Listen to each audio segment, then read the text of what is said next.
Bienvenidos alumnos a la videoclase de esta semana, donde vamos a hablar sobre la puntuación de diálogos y vamos a ver cómo la puntuación de diálogos va a variar según el contexto narrativo y qué consideraciones debemos tener al traducir del inglés al español.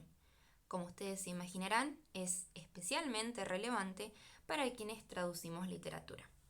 Vamos a ver ahora el primer caso, el caso número 1. Como ustedes verán, es una estructura muy simple, son frases independientes entre comillas.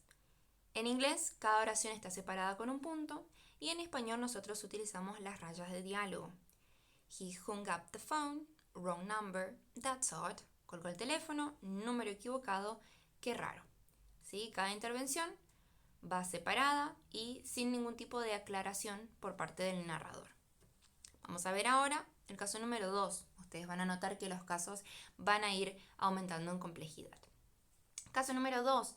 Visualmente igual al anterior, pero nos muestra cómo una misma segmentación puede tener diferentes implicancias si pensamos en puntuación narrativa, dramatúrgica, ¿sí? La traducción sigue siendo directa con rayas para indicar cada intervención. He hung up the phone, wrong number, that's all. Colgó el teléfono, número equivocado, qué raro. Sigue siendo muy similar al anterior. Vamos ahora al caso número 3. ¿Sí? Aquí se introducen los incisos del narrador.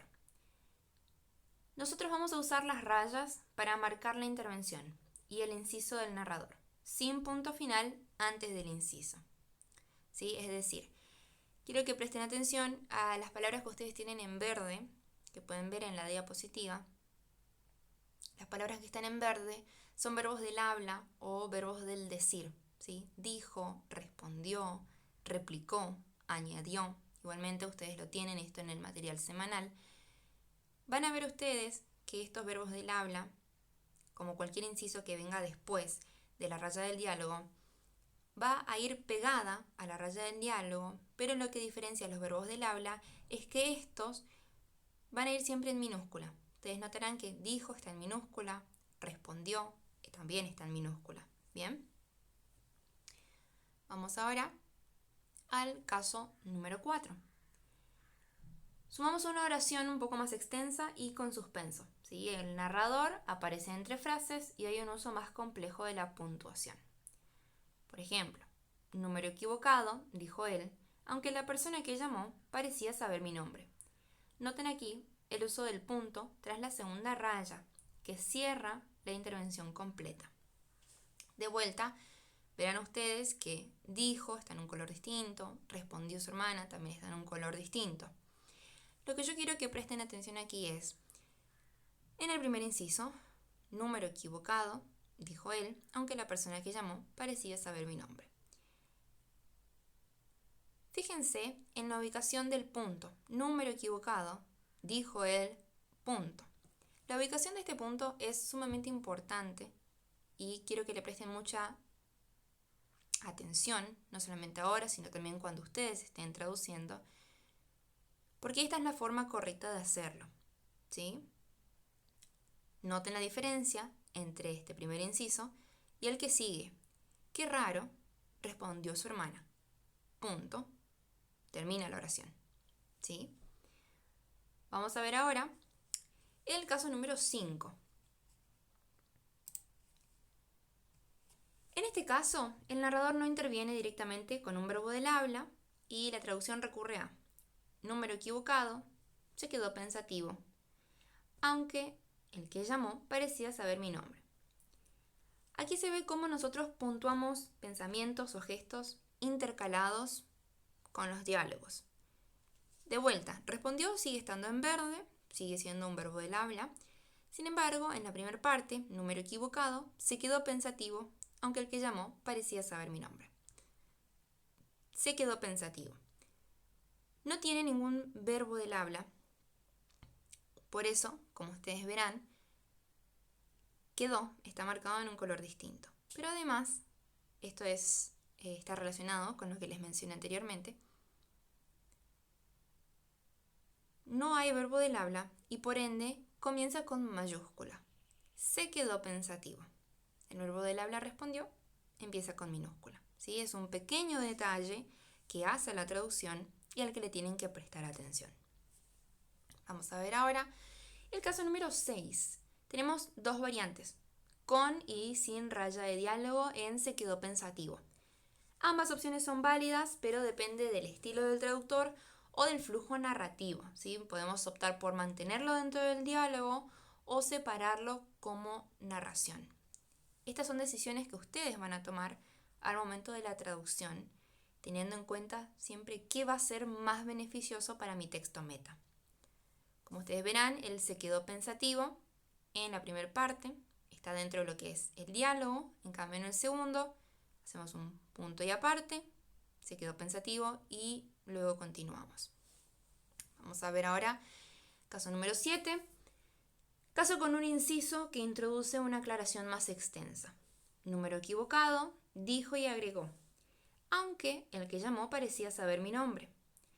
Atención al uso de los dos puntos después del verbo agregó para introducir la segunda parte del parlamento. ¿Sí? Como ustedes verán, es más larga, introduce los dos puntos también a diferencia de los ejemplos anteriores.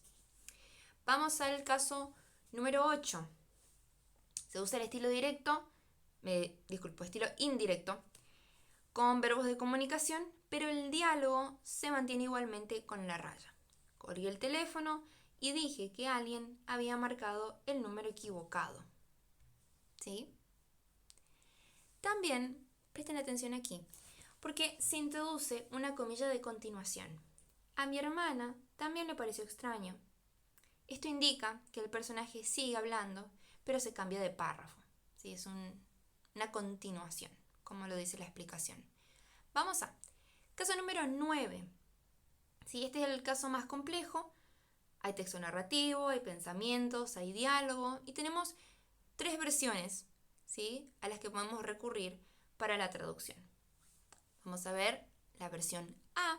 En la versión A, la frase final queda dentro de la narración, con un cierre de raya antes de terminar.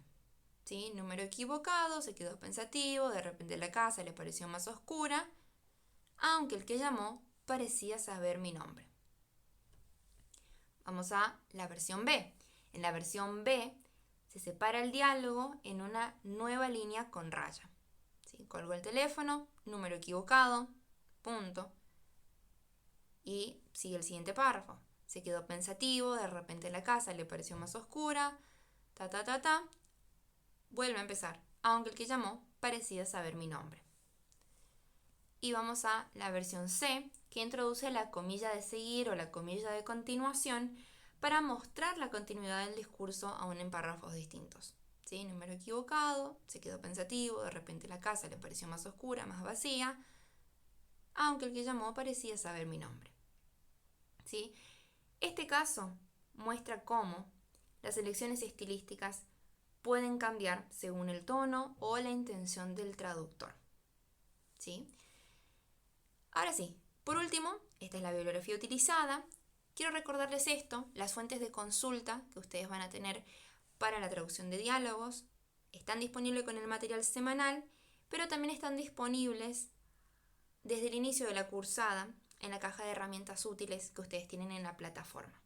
¿Sí? Y nada más, como un cierre, quiero recordarles, no viene mal, que como traductores nuestra tarea no es solo traducir palabras, sino también captar la estructura, el ritmo y el estilo del texto original.